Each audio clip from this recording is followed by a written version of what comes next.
Hello children, here we are going to begin chapter 2nd, the address from your snapshot English book. The story is written by Marga Minko, who is a Dutch journalist and writer. She was born on 31st March 1920. Her real surname was Manco. She grew up in a family of 5 in Breda.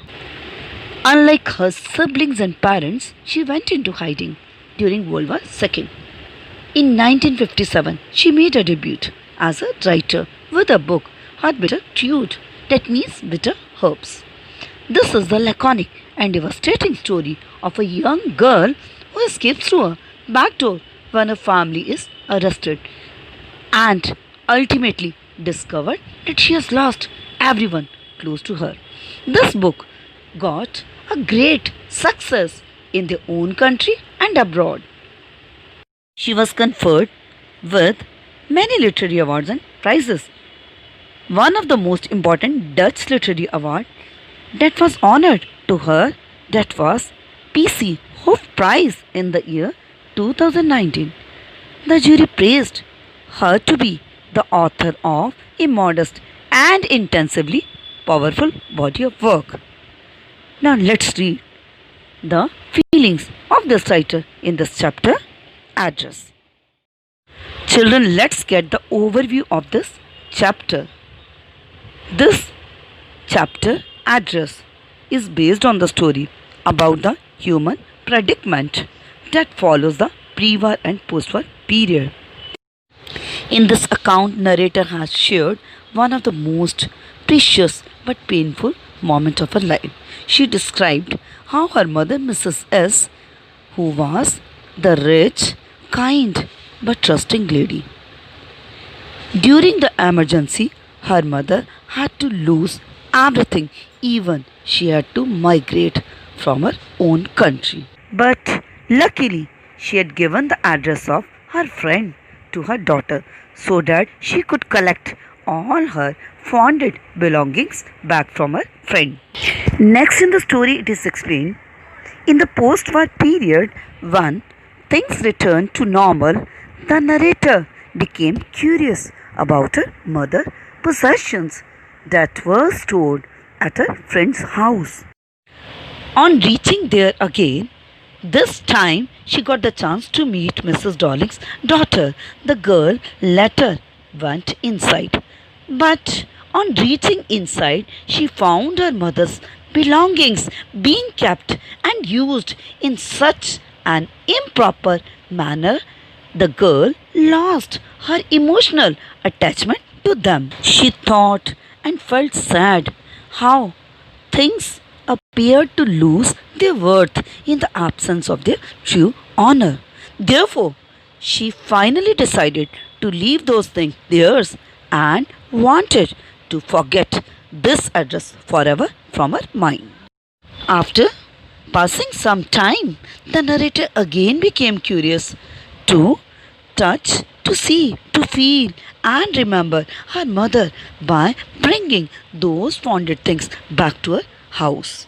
This time, when she reached again at the address, she met the daughter of Mrs. Darling. See the chapter, first paragraph. Do you still know me? I asked. The woman looked at me searchingly. She had opened the door a chink. I came closer and stood on the step. No, I don't know you. I am Mrs. S. daughter. Here it is explained when the protagonist, that is the narrator, when she reached at the given address of her mother to collect her fondled belongings from her friend, she was shocked to get the cold response of her mother's friend. Perhaps I was mistaken, I thought. Perhaps it is not her. I'd seen her only once, fleetingly, and that was years ago. Fleeting, that means lasting for a short time. It was most probable that I had rung the wrong bell.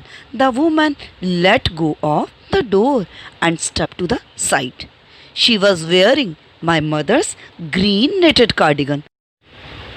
To get such cold, response, the narrator had the impression that she might have come to the wrong address as she had seen the woman only for a short time many years ago. Maybe she would be some different lady. It was most probable that I had rung the wrong bell. The woman let go of the door and stepped to the side. She was wearing my mother's green knitted cardigan. While she was thinking that she had rung on the wrong bell, the lady of the house, she now stepped aside and let go of the door. Then the narrator recognized immediately her mother's green knitted cardigan put on by that lady. The wooden buttons were rather pale from washing. She saw that I was looking at the cardigan and half hid herself again behind the door, but I knew now that I was right. The narrator also noticed that the wooden buttons of that cardigan had become now pale or yellow because of the overwashing. The woman also noticed that the girl was looking at the cardigan, so she tried to hide herself behind the door. But right now, the narrator was confirmed that she had come to the right house. "Well, you knew my mother," I asked. "Have you come back?" said the woman. I thought that no one had come back, only me. Here the narrator girl was confirmed about her mother's friend. She strongly said that lady knew her mother very well. To this, the lady replied that she never thought that anyone from their family would come back and would survive. So how she had come back? To this, the girl replied that it was she only who had survived after the war. A door opened and closed in the passage behind her. A musty smell emerged. "I regret I cannot do anything for you." Musty means stale or bad smell. When the lady opened the door, but from behind the passage there came a bad smell. She replied that she could not do anything for the girl. "I've come here, especially on the train. I wanted to talk to you for a moment." "It is not convenient for me now," said the woman. "I can't see you another time."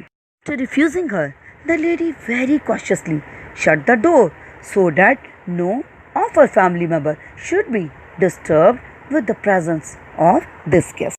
I stood where I was on the step. The curtain in front of the bay window moved. Someone stared at me and would then have asked what I wanted, or nothing, the woman would have said. It was nothing. Bay window is a large window with glass on three sides. Now the narrator was stunned to have such treatment by her mother's friend. She was stunned, so that's why she stood still on the doorstep. But suddenly she found some movement on the bay window. She found that somebody was gazing at her and inquiring about the visitor. But the lady replied that it was nothing. I looked at the nameplate again. "Darling," it said in black letters on white enamel, and on the jamb a bit higher, the number plate number 46. Jamb, it is the vertical post at the side of the door or the window. Still wondering, the narrator again rechecked the address, the number plate. It said number 46. "Darling" was written on the plate on white enamel in black letters. As I walked slowly back to the station, I thought about my mother who had given me the address years ago. It had been in the first half of the war. I was home for a few days. It struck me immediately that something or other about the rooms had changed. While going back to the station, the girl started thinking about her mother when she had given her address. It was the time of the first half of the World War. She was back to home for few days. She noticed that the rooms of her home were looking quite different. I missed various things. My mother was surprised I should have noticed so quickly. As the girl noticed many things were missing from the home, the mother got surprised to see how some little girl had observed the changes so quickly. Then she told me about Mrs. Darling. I'd never heard of her, but apparently she was an old acquaintance of my mother, whom she had not seen for years. She had suddenly turned up and renewed their contact. Since then, she had come regularly. Apparently means clearly. Acquaintance means old friendship and old relationship. It was that time when the mother told her about this woman, Mrs. Darling. She said she was an old friend whom she had not seen for years. Suddenly she had come to visit her. Since then, they had not been in the regular contact, but now they were in touch along with each other. Every time she leaves here, she takes something home with her, said my mother. She took all the table silver in one go, and then the antique plates that hung there. She had trouble lugging those large vases. Mother shook her head in sorrow and was much obliged to her friend who had suggested herself to help to save their things. She said that she didn't have the courage to ask her about the troubles, because if they had to leave this place someday, they are going to lose everything. So she was now very much thankful to this friend who was taking the initiative to save their precious things. Have you agreed with her that she should keep everything? I asked. The girl suspected about the help provided by her mother's friend. She asked how she got agree about such proposal, as if that is necessary. My mother cried. It would simply be an insult to talk like that. She scolded the girl by saying that it would be the big insult of her friend to talk like this. And think about the risk she is running each time she goes out of our door with a full suitcase or bag. She said she is very thankful to her. She was getting her life into trouble by coming each time and taking the costly items of their house to keep in their safe custody. So they have to thankful to her. My mother seemed to notice that I was not entirely convinced. She looked at me reprovingly, and after that we speak no more about it. Reprovingly means to speak in a rebuking or critical manner. The mother noticed that the girl was not completely convinced with her words, so she looked at her critically. But after this, they both spoke no more about this subject.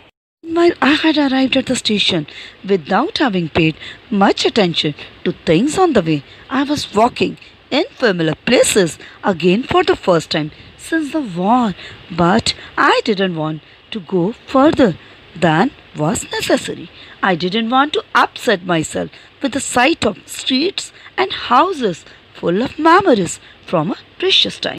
Thinking all this and about the address given by her mother, now the girl reached the station, but she didn't pay attention to the things on the way, as she was walking on the known roads after the long time since the war. She didn't want to upset herself with the familiar sights of the houses and the street. She didn't want to disturb her mind by missing all the things which were now no more in the life. In the train back, I saw Mrs. Darling in front of me again, as at the first time I met her. It was the morning after the day my mother had told me about her. I had got up late, and coming downstairs, I saw my mother about to see someone out, a woman with a broad back. While sitting in the train, she remembered about her first meeting in person with Mrs. Darling. She remembered about that meeting. It was the same morning when her mother had given reference about this friend to her. She had woke up late and she was coming downstairs when she found her mother talking to someone. She noticed that lady had the broad back. There is my daughter, said my mother. She beckoned to me. Beckon means to call. Mother called the narrator and introduced to her friend. The woman nodded and picked up the suitcase under the coat rack. She wore a brown coat and a shapeless hat. That woman only responded with a nod, then picked up the suitcase under the coat rack. She was then wearing a brown coat and a shapeless hat. Does she live far away? I asked, seeing the difficulty she had going out of the house with heavy case. In Marconi Street, said my mother, number 46. Remember that.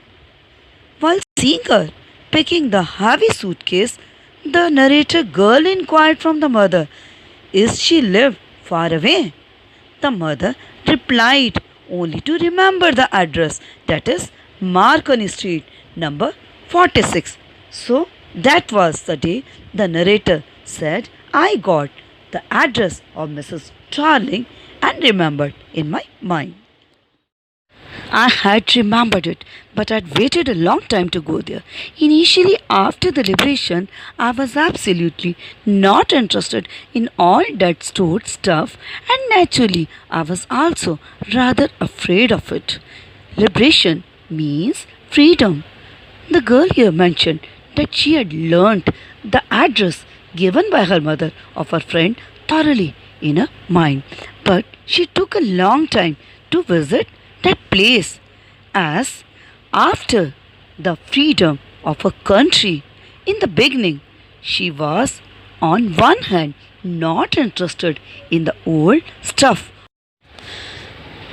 afraid of being confronted with things that had belonged to a connection that no longer existed, which were hidden away in the cupboards and boxes and waiting in vain until they were put back in their place again, which had endured all those years because they were things. Vain means useless and endured means to suffer. The girl here mentioned that she didn't want to bring those things back because she didn't want to get confronted with her painful past memories and all those connections that no longer existed in her life. Those connections and relations no longer survived. That means her family had died in the war. But those connections were hidden somewhere in the things of her mother, in the cupboards and the boxes which were with the mother's friend's home. It seemed that those memories were still waiting in vain so that they should be put back to their places, but they had to suffer all these years because they were only things. They were not human beings that they would make the effort to have again that connection back. But gradually everything became more normal again. Bed was getting to be a lighter color. There was a bed you could sleep in unthreatened. A room with a view you were more used to glancing at each day. Unthreatened means safe.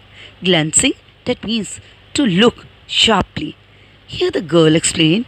Now the life started getting normal after the freedom they were getting. Now the normal color bread, and even they were getting the safe and sound sleep in their comfortable bed. Now she didn't have to stay within the four walls to glance at the walls each day long.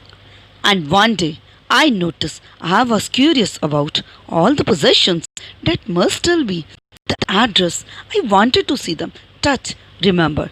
So she says, when the things were coming in the normal condition, I noticed one day that I am getting excited about all the belongings of her mother which were lying at the given address by the mother. So she felt the need that she had to see them, touch them and remember her loving mother by bringing them back. After my first visit in vain to Mrs. Darling's house, I decided to try a second time. Now, a girl of about 15 opened the door to me. I asked her if her mother was at home. After the first hopeless visit to Mrs. Darling's house, the narrator decided to try one more time.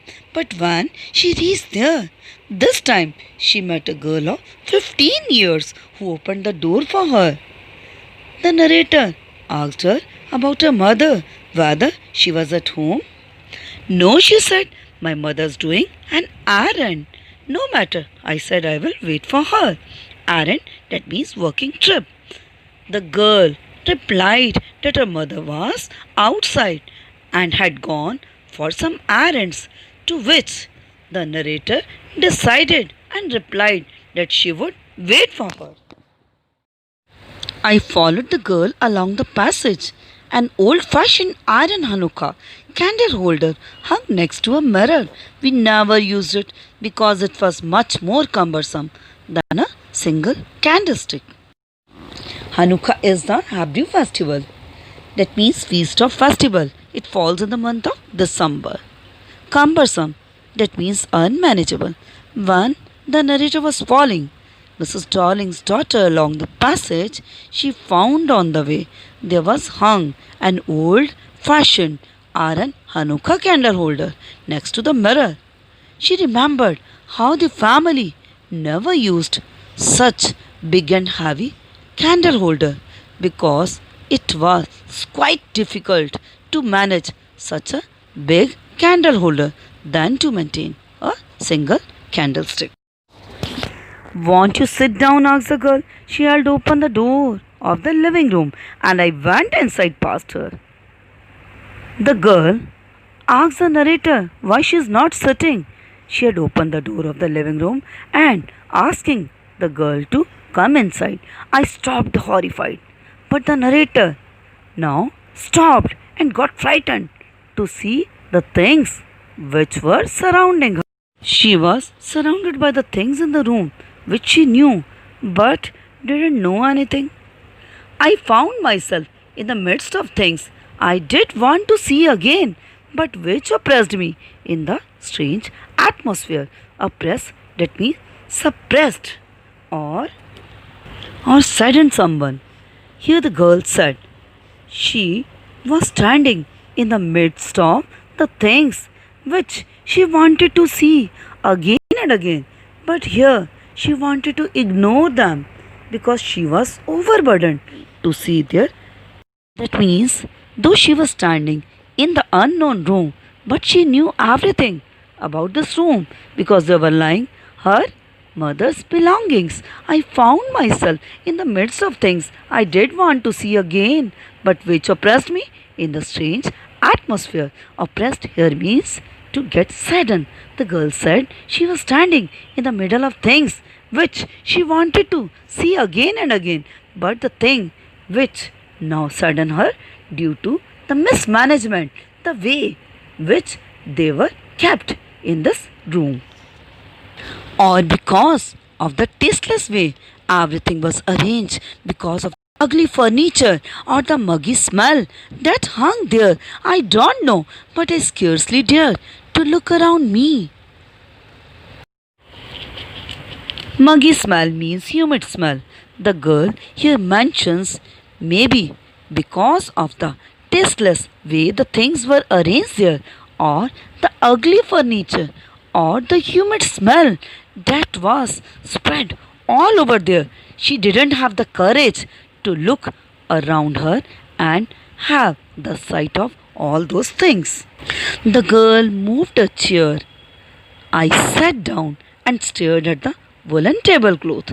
I rubbed it. My fingers grew warm from rubbing. I followed the lines of the pattern. Somewhere on the edge there should be a burn mark that had never been repaired. When Mrs. Darling's daughter offered her a chair, she sat down and started now gazing at the woolen tablecloth. She rubbed it and her fingers felt warm. She tried to now check the lines of the pattern over there. She remembered there should be some burn mark that was never repaired by this ill-mannered family members. My mother will be back soon, said the girl. I have already made tea for her. Will you have a cup? Thank you. Now the girl offered her a cup of tea. She said she had prepared for her mother. She also informed her mother would be back soon.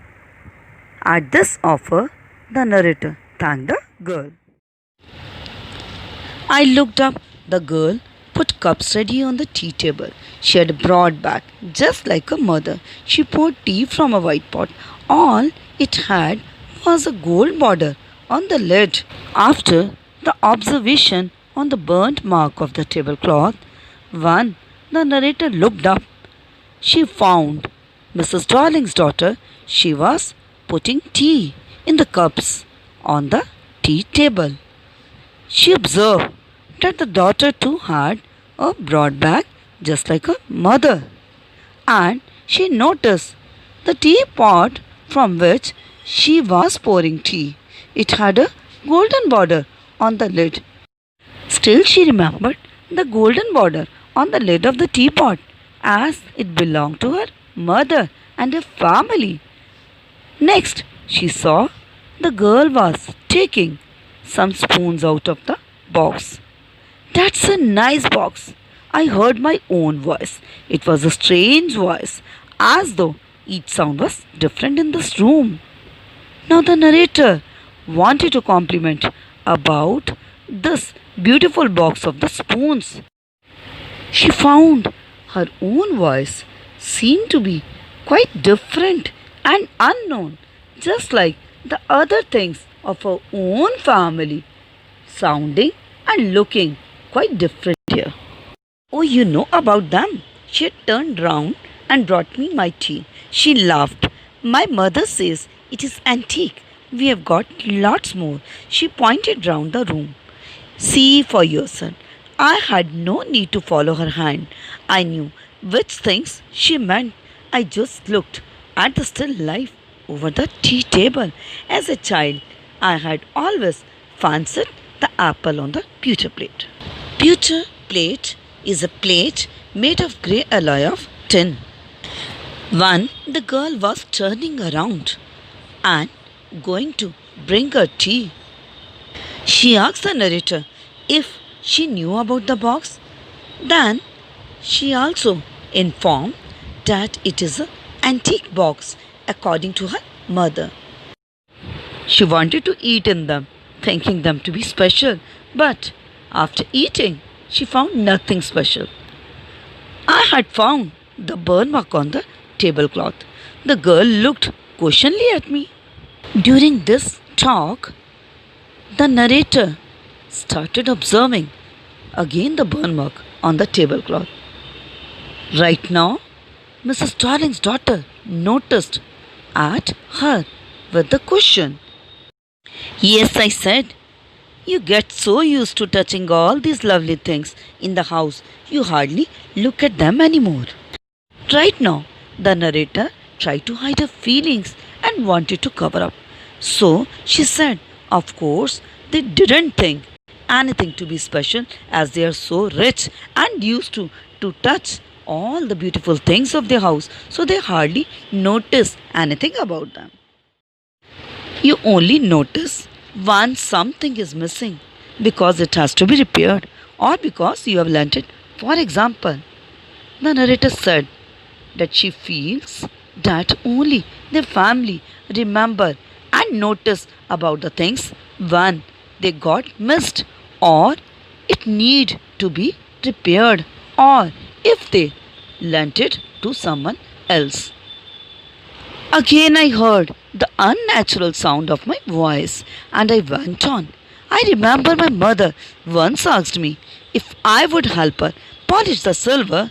It was a very long time ago and I was probably bored that day, or perhaps I had to stay at home because I was ill.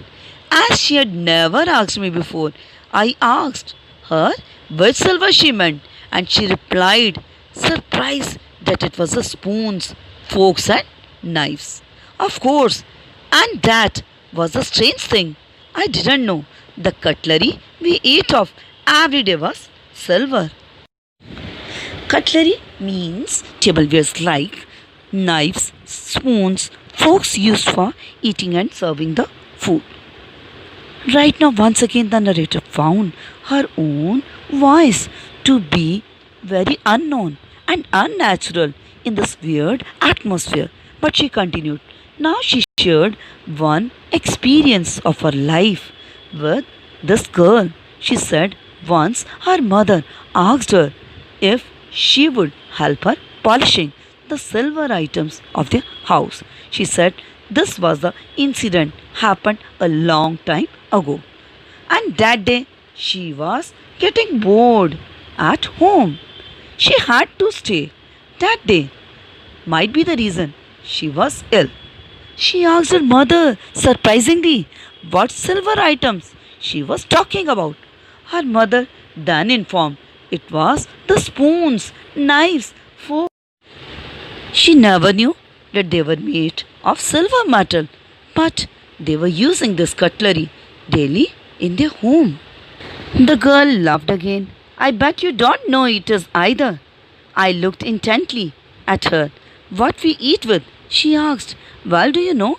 She hesitated, walked to the sideboard, and wanted to open a drawer. I will look. It is in here. Intently means to show strong interest and attention. Right now, the girl laughed again. To this, the narrator inquired if this girl also knew that the things were made of silver. She said she could bet that she would be never knowing. But the girl asked, about what thing you are asking? She now hesitated first. Then she walked to the sideboard and opened a drawer. Then she said to the narrator she could see herself. It was all there. I jumped up. I was forgetting the time. I must catch my train. She had her hand on the drawer. Don't you want to wait for my mother? No, I must go. I walked to the door. The girl pulled the drawer open. I can find my own way. As I walked down the passage, I heard the jingling of spoons and forks. Jingling is the ringing sound.